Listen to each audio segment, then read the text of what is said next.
Hey everyone, this is Mike Dunn. And I'm Julie Cook. And I'm Janine Dunn. And you are listening to Rethinking EDU, your favorite Rethinking EDU podcast. Although, I don't know if you guys know this, but there might be other Rethinking EDU podcasts out there. That's crazy, like little doppelgangers floating around in the Apple Podcastverse.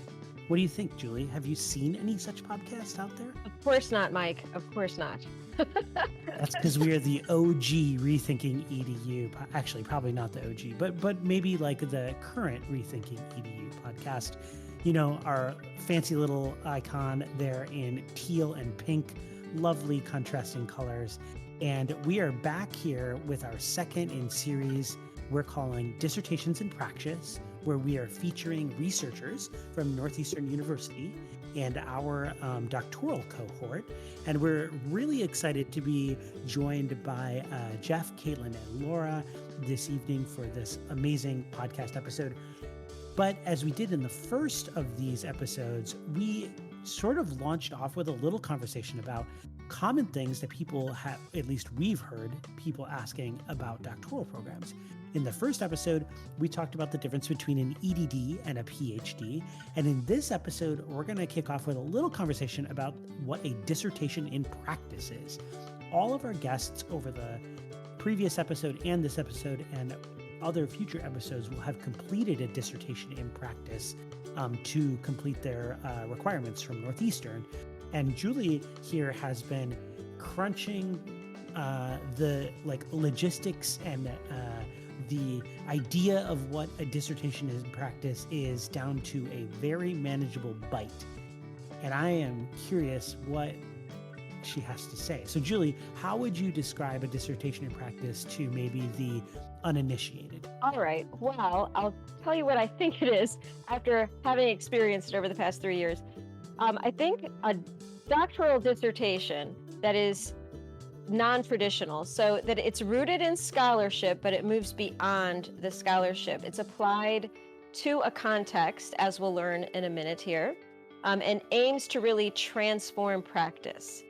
So it starts with a problem of practice, and in the case, as is in the case of many programs, including Northeastern's, relies on cycles of action research to really address the problem of practice. So the researcher, perhaps with participants in the context of the study, aim to study, define the problem, and then work to advance the organization or to address the problem. And I think really part of a dissertation in practice has to do with a few other things that are components of this whole idea of a dissertation in practice. It has a social justice component where really it's about the implications for a wider audience, what can be replicated, what can be applied to address the big issues, in our case, in education. How does that sound? What can be added? Julie, that was awesome. I have to say, I feel like you practiced that for a long time. Is that true?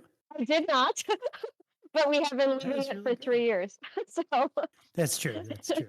Now, Janine, do you want to add anything to Julie's description? Any like big takeaways that you think you would just highlight for people thinking about a dissertation in practice? She did a really great job of summarizing that quite concisely. But yeah, I just would add, again, you as the researcher, the practitioner, you're really involved in the process. And it might look different, depending on what your angle of research is. But like, I know in my own, I was in it with all of my participants, and that it was a real collaborative sort of effort, which I think is very different than, going for your traditional PhD, that you're working with so many other people and trying to bring about change. And that's like the real emphasis there, right? That we're all change agents by the end of this. So yeah, good job, Julie. Amen to the addition of the change agent. Exactly. I love it. I love it. So all of our guests this evening have acted in some sort of context that we're going to hear about here in a little bit as change agents. And they've constructed a dissertation in practice. Some of them are further along than others. I know I'm still sort of slogging along in the writing part of my dissertation in practice, but we're all putting together this sort of non-traditional document that Julie and Janine so nicely put. And we're going to hear from those researchers. And we're super excited because their research is really awesome. And with that in mind, I'm going to kick the mic over to Julie, and Julie's going to chat with our first guest. Julie, it's all yours. Sure. All right. Well, first up, Laura, I wonder if you could please introduce yourself, tell us who you are, where you're coming from, and just about the context of your study. My name is Laura Walker Andrews, and I reside in Asheville, North Carolina. I am Tennessee born, so you may hear my accent come through. My dissertation in practice is focused on community college students and increasing their engagement in career counseling services. So, my master's is in counseling, and I have experience in the community college field. I'm also a product of community college, where I got my associates in general studies way back when. So, this was something that I was really excited to be able to do as my problem of practice. Can you tell us a little bit about that problem? Why is it a problem if students aren't engaged? So, the issue that I was seeing as a student services professional at my research site was that when students enroll, they have to choose a program or a major. So, they're not really given the opportunity like students would be at a 4-year university to, claim undecided, do a lot of exploration, take different classes. So with community college, you are kind of expected to know what you want to get your degree in when you come in. So, noting that, we were seeing a lot of students change their programs or their majors, several times within a semester sometimes. And so, thinking about, what can a counselor do to help students figure out what they want to do, that's where the career counseling piece came in, and working with the admissions team of trying to focus on how we could provide career counseling services when they come in to enroll, or within their first semester or two, so that they are more clear about what they want their program or major to be. That is super fascinating. It sounds like important work.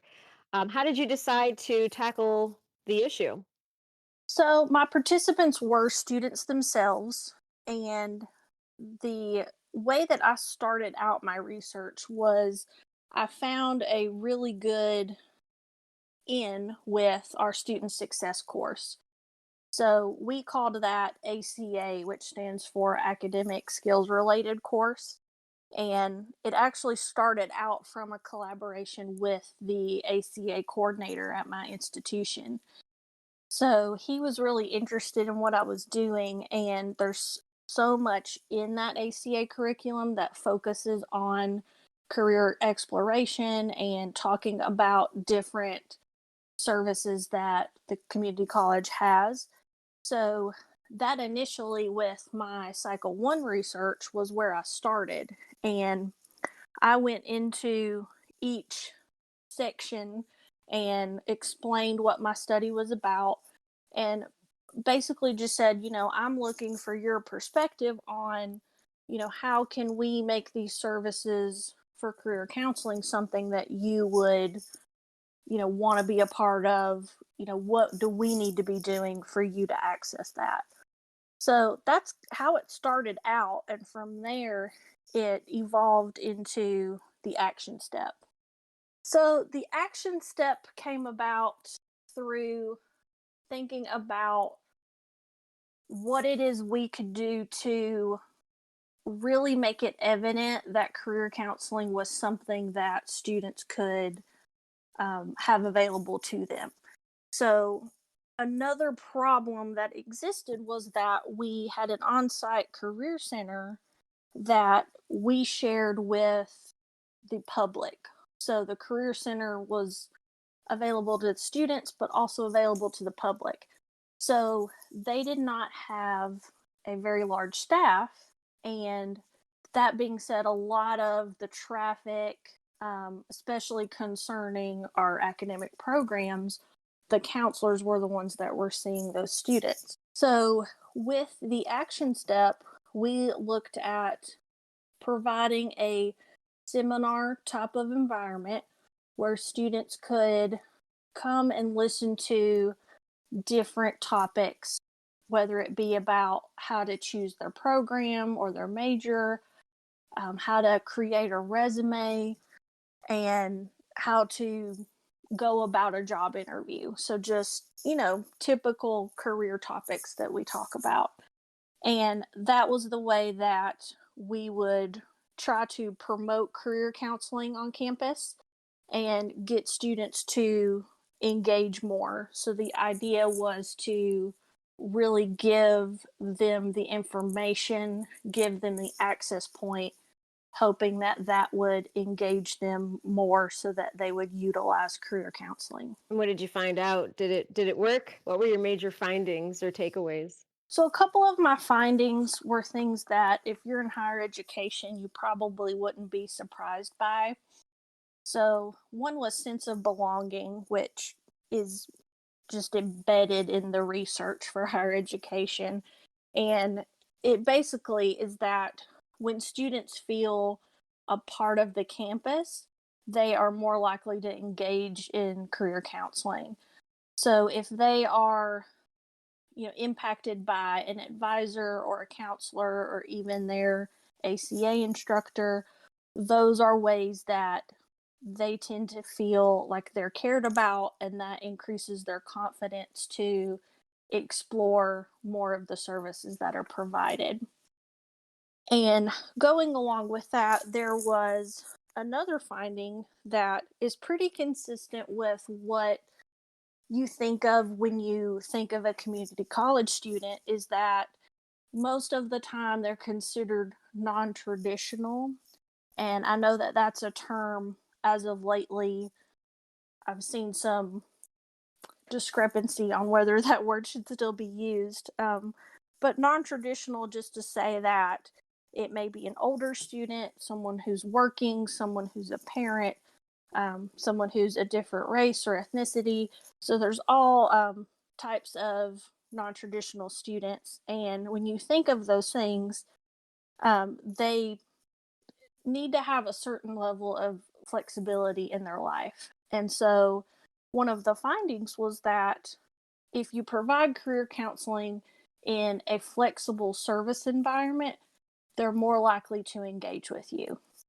And this was actually a really interesting finding because with the impact of COVID-19, we naturally had to move to a virtual environment. And so offering that type of seminar format for the action step, it helped students to be able to engage a little easier. So particularly for students who were not local, that were distance learners, that was much easier for them to access the services without it being a burden on them. You're not the first of our guests to find something that actually was easier this past year. So little glimmers of hope here. So for our listeners who are thinking about what you're saying, what are some implications for the wider audience besides, your community college? What would you like our listeners to take away with them? I think that what I want folks to take away is that there are so many opportunities that you have to be creative and innovative in the services or programs that you're providing. So some of the things that came up for me was, new student orientation and looking at how you're presenting information. So I might share this story that I find a little bit comical because before COVID, our institution would have new student orientation where everyone comes to the auditorium. And as a part of my job, my supervisor would be on stage, but she would call me out. And literally on the agenda, it would say, Laura waves. And that was my whole role in orientation, was just to stand there and wave and make sure that people saw my face. And so I think with things moving virtually, providing an orientation over Zoom or whatever platform you're using, and, allowing the person who's providing the services to give that description can really humanize it a lot. And then also just thinking about how can you promote services and programs within curriculums. So it's very similar to the cross curriculum idea within K-12 education, to be able to not only present your curriculum and information, but also to infuse it with other areas. So one thing that was mentioned in my findings was that there existed a lot of work-based learning programs where students had to find an internship so that they could get some on-the-job experience. And we had a course called professional development that was what they learned, was how to present themselves in a business environment. So there's really all kinds of ways that we can eliminate a lot of barriers for students if we just think outside the box. And I think that's the biggest takeaway here, is just to think about how can you engage as many students as possible, regardless of what they're coming to you with or what their life experience has been. Think about ways that you can engage those students in the work that you're doing. Sounds amazing. I know there's so many college students who enter college without a clear direction and kind of feeling lost, or like they're just floating around sort of accidentally. So I think it's just so important. And I guess for high school teachers who are listening, I think it's late too to not know, to have so many different directions in your life, but very, very important what you're saying here. So thank you so much, Laura, for sharing your study. Fascinating stuff, and I'm sure a lot of people are thinking about that engagement piece. So Mike, we'll kick it back to you. Thanks, Julie. And thanks, Laura. Really fascinating. I work at the intersection of high school and college, and a lot of what you're talking about speaks directly to the work that I do with students pretty consistently. And so I really appreciate your highlighting those findings for us. So I'm going to bring Jeff Chang up to the mic. Jeff, it's a privilege to have you here with us, really. And I would love for you to just start off telling us a little bit about yourself and a little bit about your context. Thanks, Jeff. Sure, Mike. Everyone, thanks for having me. My name is Jeff Cheng, and it's a great honor to be invited to talk about the EDU, our program, our purpose of study, and how this program is going in our lives, and how it actually shaped my own lives in my own context. So I currently I'm a faculty member at a rural community college. So like Laura's context. So I'm in a community college settings in a rural community college in Oklahoma. I've been here for 7 years. I teach a variety of different business courses. So that's my college. Awesome. And Jeff, can you talk a little bit about like the crux of your study? What was your problem of practice, and what were you trying to investigate? Sure. So my problem of practice I was trying to understand and examine the student dropout at community colleges, and eventually to develop a practical and feasible solutions to prevent students from dropping out. And we all deal with increasing, graduation rates and retention rates. Hopefully, that will solve the problem. So that's my problem of practice. And also for the past 7 years as an educator in the classroom in a community college, I noticed that every semester there are few students just dropped out without no reason, without telling me. It just one day they just disappear. And as we all know, that community colleges usually have a policy of open access enrollment to any students who would like to attend. But still, the studies show the community colleges tend to have low graduation and retention rates. So that, one of the study I can share with you is like there's 13% of community college students graduate in 2 years. There's only 22% of them in 3 years, and 28% of them in 4 years. As you can see, the graduation rate in community colleges is not satisfying at all. So with that said, such low graduation rates may imply a very high dropout rates. So that's the background, that's the context of my study. It triggers me to really to dig in and find out what's the issue, what's the background for the dropout problems. How can I, Jeff Cheng, as a scholar practitioner, as a change agent in this program to make a change? That's great, Jeff. Yeah, and I would agree with you. As I was saying with regard to Laura's study just a bit ago, a lot of my work is at the intersection of higher ed and secondary education, and so I see exactly what you're talking about. I'm curious if you found that the issue that you were trying to address was at all unique to your rural community college in Oklahoma, or was it something that was common that you saw in the literature, maybe like across community colleges? Kind of both. So in this doctoral study, like dissertation practice, we have 3 cycles, as some of our colleagues mentioned earlier. So my cycle 1 findings is quite interesting. I mean, I share with my colleague a lot of times. I say I teach at a community college for 7 years, a small rural community college, and I thought I know everything, to be honest. I know every corner of the college, and I know everything, know all the students and faculty and staff. But through this study, it's still quite interesting. So my primary findings for the cycle 1 reveal that there are many stumbling blocks for community college students.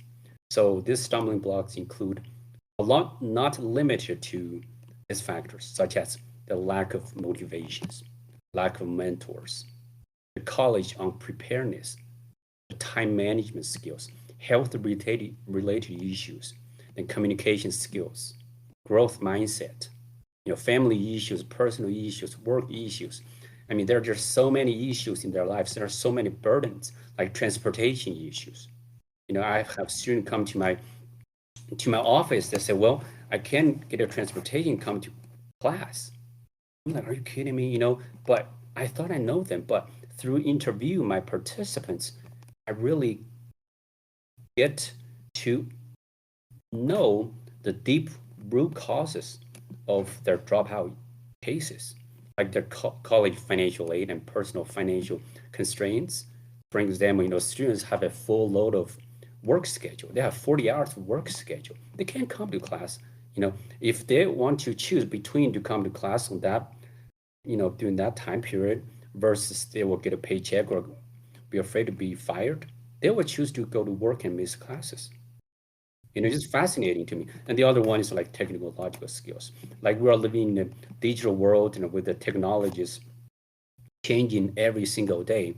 And we have, in the community college settings, we have non-traditional students who maybe 30, 40 years old, but back then when they grow up, guess what? They don't have a smartphone. They don't have an iPhone at that time. But right now, we do everything with iPhone and iPad. And so they're not really get used to this new technology. We have, in our settings, we have learning management system like Blackboard and Canvas and, D2L. They don't know how to navigate those. So this stumbling blocks can be categorized into 2 attributions. First is endogenous determinants, and the next one is exogenous determinants. I'm going to explain this terminology to you. So the endogenous determinants are the factors that are internal to participants themselves, which essentially impact their college performance. Whereas the exogenous determinants are the factors that are external to participants' lives, over which they may have little control, which eventually will make an impact on their college performance. So this is the cycle 1 findings. So after I find out the deep root causes for my students, why they drop out. So for this program, the unique and the beauty of this program is that, okay, what you have to do about it, right? That's the difference. Yeah, that's the difference between this program. Exactly. So we have to figure out, so what could be a good solution? What's next? You can't just say, okay, here are the reasons and here you go. So my findings, and then I go back to look at literature, and the findings within the literature suggest that a peer mentoring program can be a solution in which higher level students can provide mentorship, companionship, and encouragement to students. So that will lead me to my action steps and my cycle 2. That's great. And so talk to us and the the listeners out there how you implemented the action steps that you're just alluding to. So my cycle 2 action steps, I divided into three stages. First, investigation. Second is preparation, and the third is implementation. My action steps, my project. So investigation. So what I did is to establish this peer mentoring program on campus, and I utilized PTK. PTK stands for Phi Theta Kappa Honor Society. It's an honor society for 2-year community colleges primarily. You may have heard of it. A lot of you guys, it's the International Honor Society. And actually, I am the head contact sponsor, faculty sponsor on campus. So I'm basically in charge of PTK on campus. So those students who are members of PTK, they have a cumulative 3.5 GPA. So every year we have 2 induct members to PTK. In other words, those students are, they're kind of ahead. They know what they're doing, seems like. So my idea is what I want to pair the PTK members to the non-PTK members, kind of pair them up and one-on-one and have this peer mentoring program. So first, what I did is I interviewed the college staff from the grant sponsor programs, because we have some grant sponsor programs like NASA Time, and you probably stand for Native American Non-Tribal serving non-tribal students, and the other one is TRIO. You may have heard TRIO, like Upper Bound and Student Service STEM and SSS. So we have those federal grant sponsor programs. They have some similar peer mentoring programs. So what I did is I go ahead and interview them. So how do you implement your peer mentoring program? What are the challenges you're facing? So that will help me to increase my understandings of current programs, how their programs function. And I also interviewed the PTK regional coordinator. And so I interviewed her and said, hey, is there any similar institutions in Oklahoma, Arkansas region from a community college settings? They actually utilize PTK to implement and establish this peer mentoring program. So that's what I did. That's the first step, is to investigate. So second step is after I have a general understanding of how to implement this program, and I start to list out the plans, action plans. So such as how to recruit my PTK members as peer mentors, how to recruit mentees, how to promote this program on campus, how to provide incentives for mentors, how to provide trainings for mentors, how to construct effective evaluation plans. So the third step, I just start implementation process. So that's my action steps. And the next is, of course, the evaluation part. Sure. Yeah, I want to give you just a minute here to describe that, and then I want to get into some of the implications that you might think your project has for some of our listeners out there. Sure. So the evaluation part, I'm going to specifically focus on the findings. So since I started this program last August, nearly 50 sign-in forms from mentors were collected, which means there are about 50 peer mentoring sessions have been performed between mentors and mentees. There are primary 3 findings through cycle 2. The first one, I found that students feel connected, encouraged, empowered, and motivated after signing up for the project.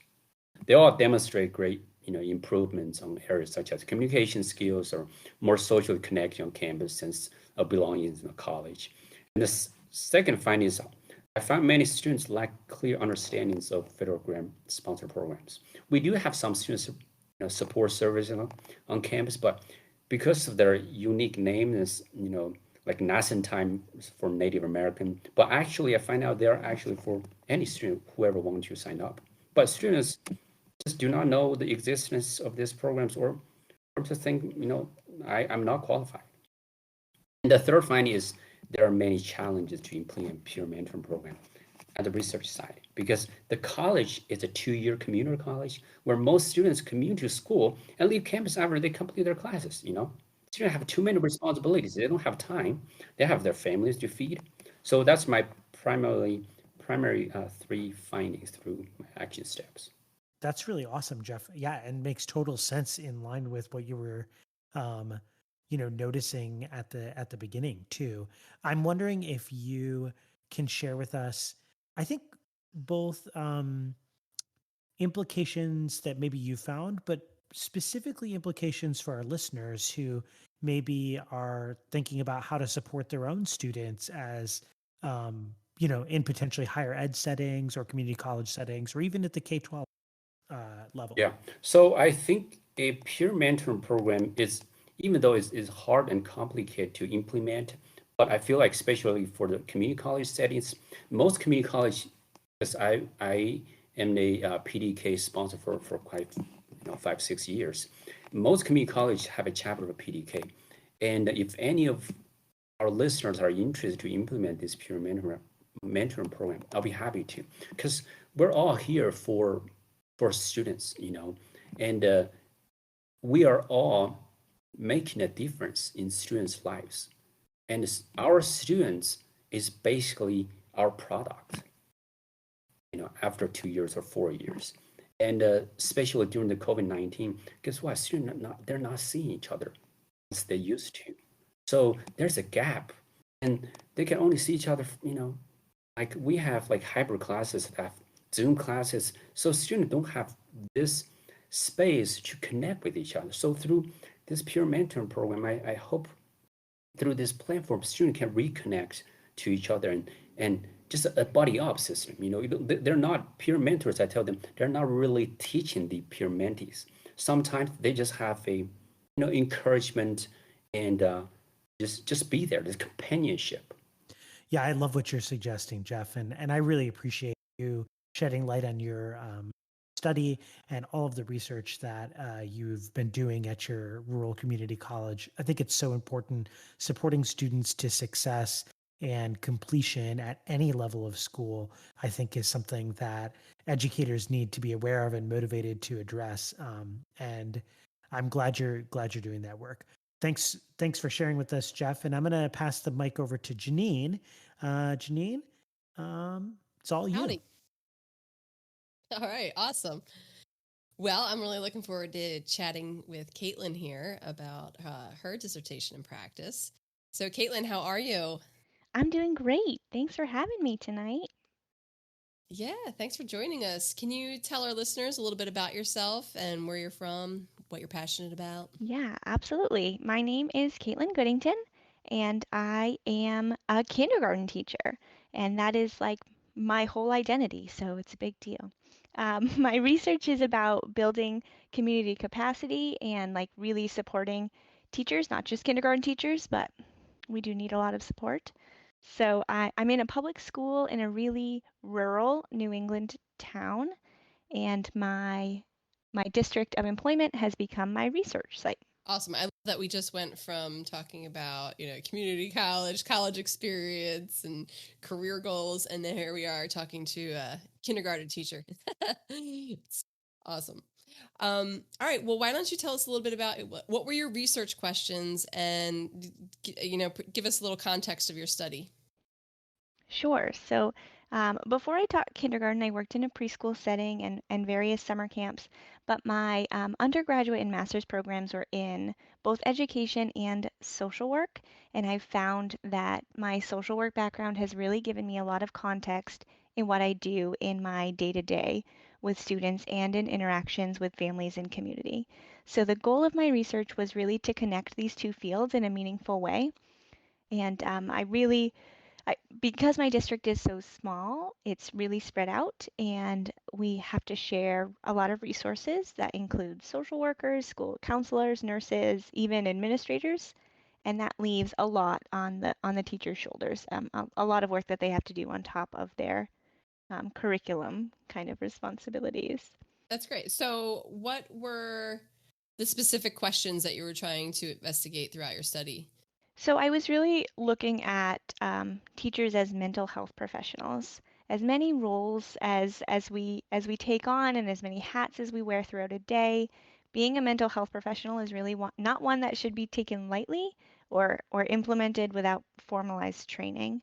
So in my first cycle of data collection, I was really just like fact finding and perspective taking. I was asking groups of teachers, groups of district support staff, and then community partners, what they were experiencing around student trauma, adversity, and difficult family factors. So I was really just looking at what are you seeing? We know that adverse childhood experiences have been linked to higher risks of health concerns, poor academic performance, and behavioral problems. And although teachers have this ability to build kind of this special little community where they can support each other and build these environments that are really loving and allow for this growth mindset. I just wanted to know, what are you doing? What are you experiencing? How can we help? And what gaps are there in our pre-service education that don't really prepare you for some of the traumas that are going to walk into your classroom? Boy, your timing couldn't be better for this topic, could it? Yes, collective trauma is a whole new thing. Yeah. Oh my goodness. Between the pandemic happening, I think there really is quite a crisis at the moment with teachers having to act as mental health professionals for their students. Wow, that's awesome. So okay, so that was your cycle one. Those were the questions that you're kind of investigating. So then, how did the rest of your study kind of carry out? So once specific areas of need were identified, I looked to local professional experts in the area to fill the gaps. So my cycle 2 action steps included 9 community-led professional development sessions that were facilitated based on the specific teacher requests and involved 12 local professionals in different helping fields. So because it all had to be done virtually, it really shifted everything, and I actually had like a 5-month setback with the COVID priorities really taking precedence. I was asking teachers to be on Zoom for extra time after really long and difficult days. And I was super happy with the turnout. And I mean, there could always be more participants, but really the teachers that came got so much out of it. And it was really powerful and validating to see that happen.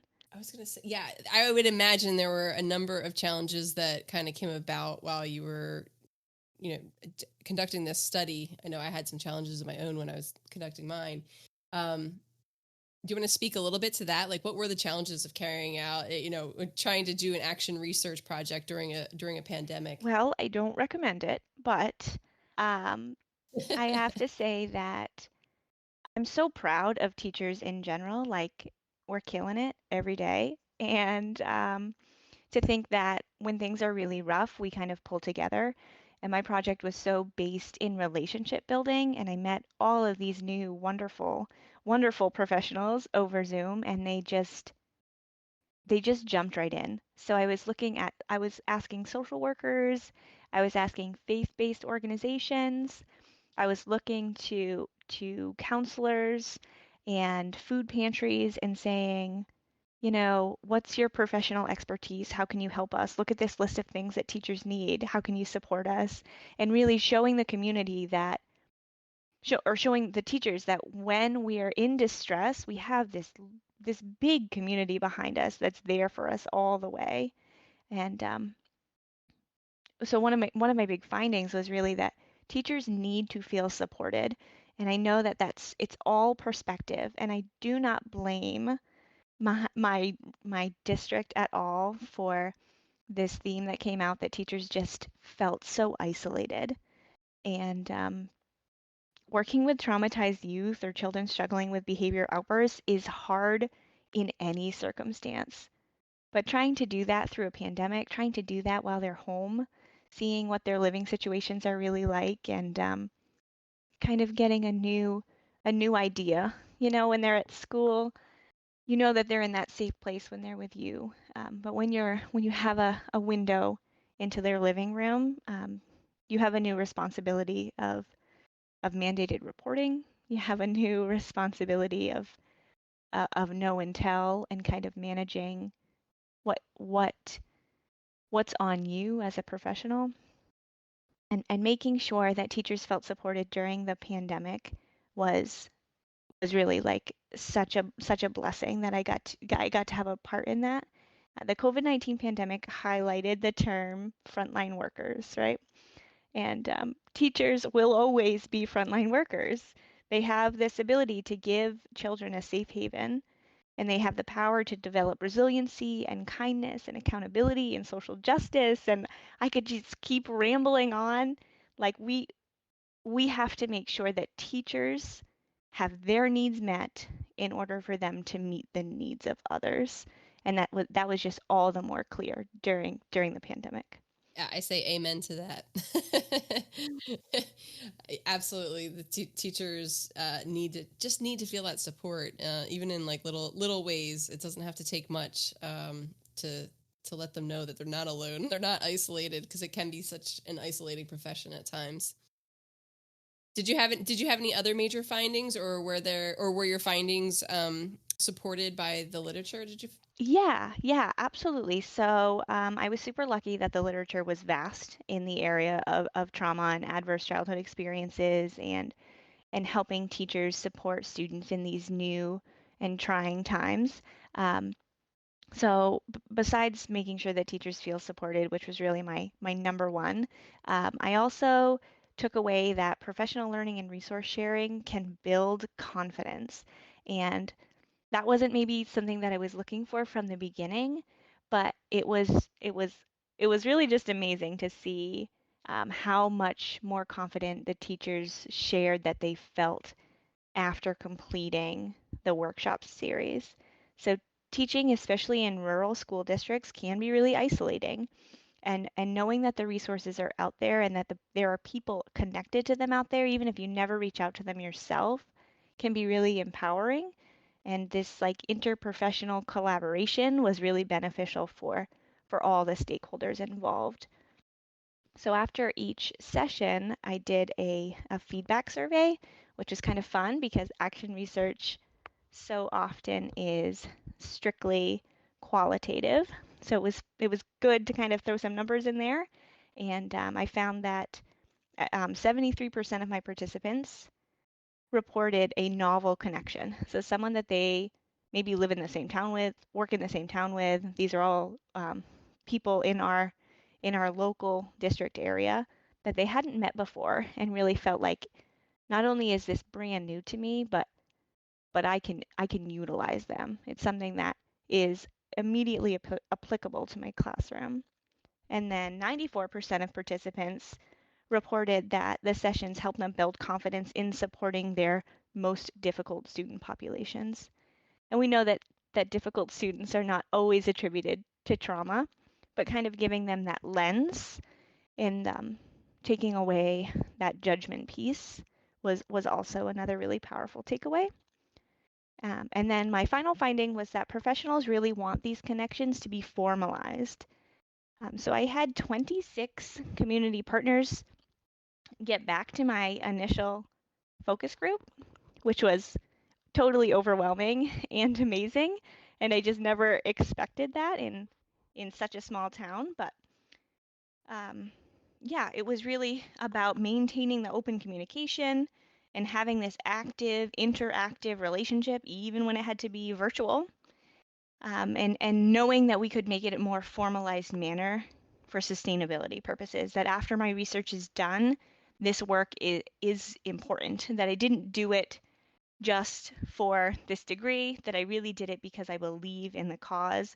And I know that teachers feeling supported, teachers feeling more confident will only help our students feel those same ways. Yeah, what a blessing you must have been to your community there to really bring about all of these connections. We've been talking about this a lot, about making connections. I think that's probably going to be our running theme here. But, when you think about those major findings and, what are the implications, not only for your local context right there, but, for any of our listeners out there, how might this apply to them? So I think because I have an early childhood background, I always kind of use this lens of early intervention. And I just think if we can help these families before they're in crisis, what a wonderful world it would be. So I'm thinking about protective factors, right? And how we can build resilience. And it's not just about teaching self-regulation to students. And that's a wonderful push. And I'm so glad that that's happening all across schools. But really, we need to think about supporting entire families on how to connect, on how childhood development works, on social emotional competence. And the good news is that these skills can be taught, and they can be explicitly, and they need to be explicitly taught, not just to students, but to families and to teachers. And a well-regulated adult makes for a well-regulated classroom. So my advice is that teachers need to take the time to reflect, like really sit down with Maslow's hierarchy of needs. Make sure that your psychological safety and belonging needs are being met in your school and in your classroom. And if they're not, start there. There's work to be done. And if they are, then work on esteem and self-actualization. The confidence is built when you have the opportunity to learn and share with others, and there's no better population to do that with than the local experts in your region. So it's all about this local community. We have this vast, beautiful resource in social workers and in counselors and therapists and in doctors. And we just need to make those initial connections to get there. So when I'm saying seek out professional connections, like that's absolutely advice that I want to give to every educator. But I also need to, in the same breath, say that doing this job in a professional silo is immensely difficult. But making those connections can be too. And putting an additional thing on an educator's plate right now might seem impossible.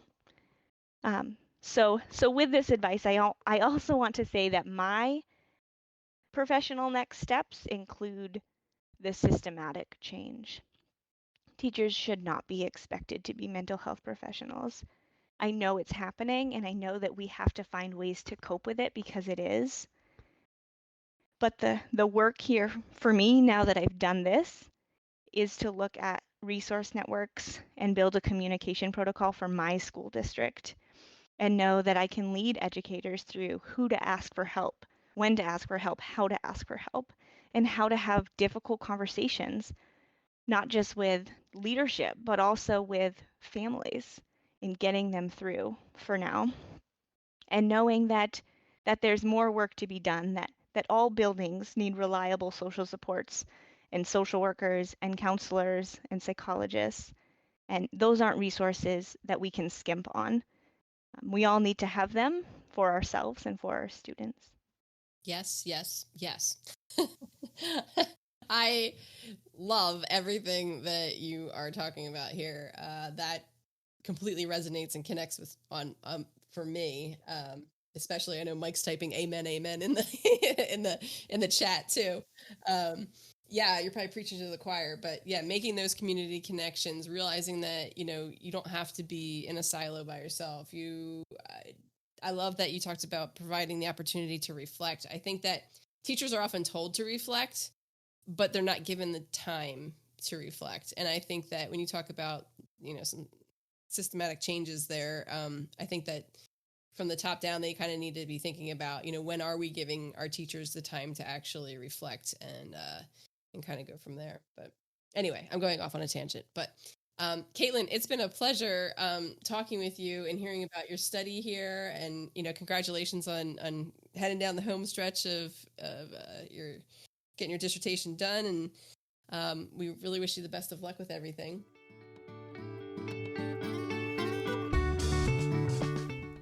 Hey everyone, this is Mike.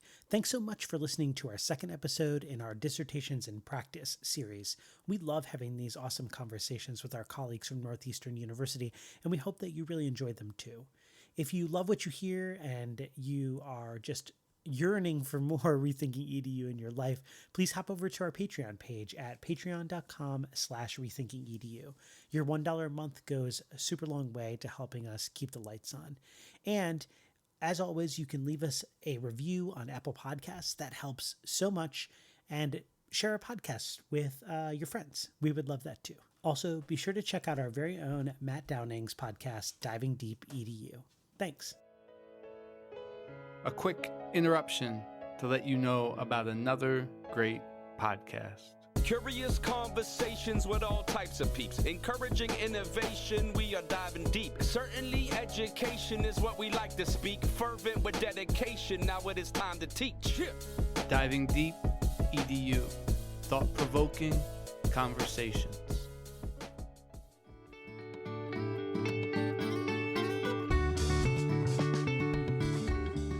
All of our guests, thank you so much. It was really lovely hearing about all of your research.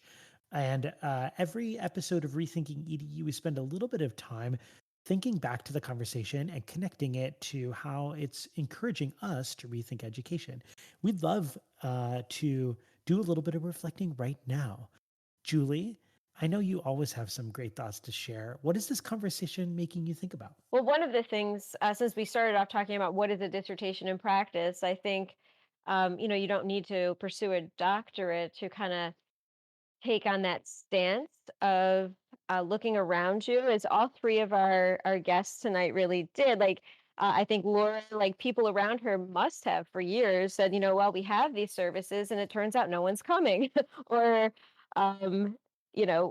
we could have Jeff's just continue to say, well, kids are up to 80% of our kids are dropping out. Look at that. Or, Katelyn could have just said, well, we have these kids and these families, but teachers are not mental health professionals. So, and just kind of move on and just do things the way we've always done them. So here's a real process or a mindset that all three of you took where, to wonder what could be different, analyze the problem, think about what could be done, enlist some support, and set about doing it. And just that kind of cycle of action research that you all talked about, but I think anyone can adopt that stance in their context. Yeah, and then I'll hop on here with just thinking more thematically here about what was presented to us between all three of you. The thing that stuck out to me was this idea of connecting people. I think Mike actually said something at the very beginning about connecting people.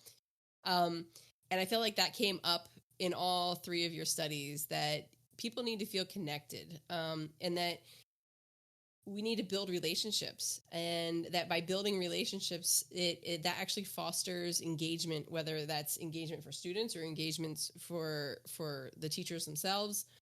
And in a way that by building those relationships, it actually holds people accountable. I even think about my own journey in this doctoral program and how,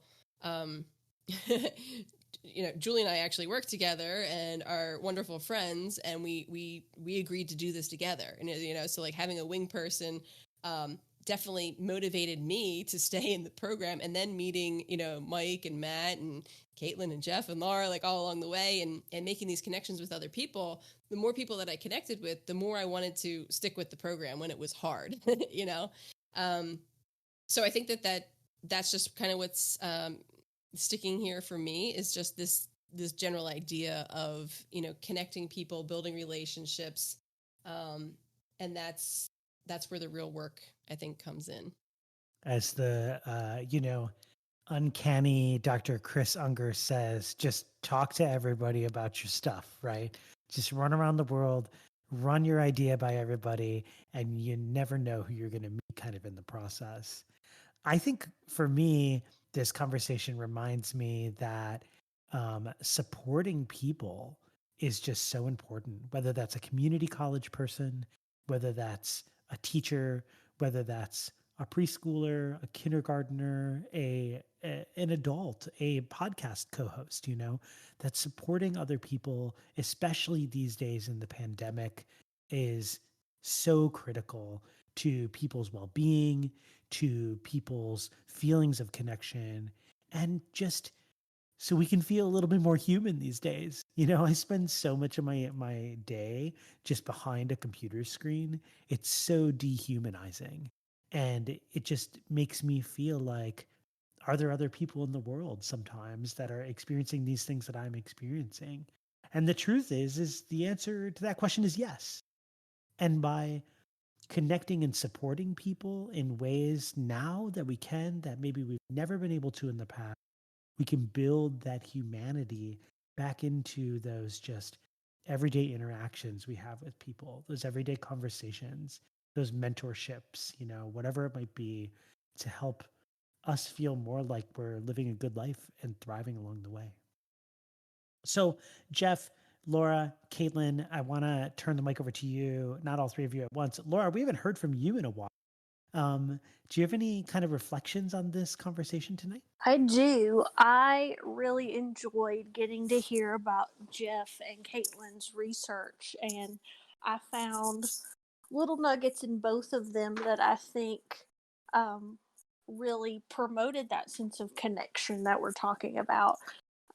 So what I loved about Jeff's research is, obviously we have that community college population in mind, but so much of what he talked about speaks to, that sense of community college students have so much going on, so school may not be their first priority.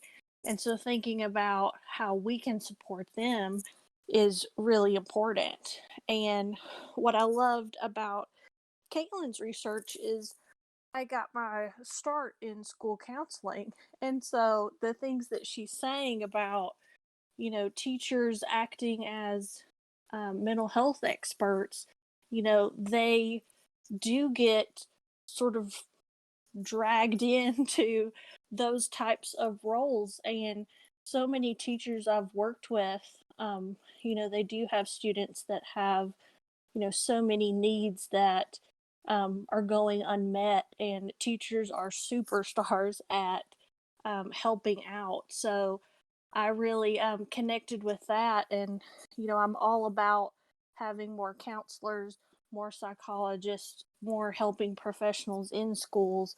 And that definitely has been something that, is a trend that, there are not enough of those people in our schools. So that was just a really great conversation. I think that is happening all the way around. Couldn't agree more, Laura. Couldn't agree. I love your takeaways.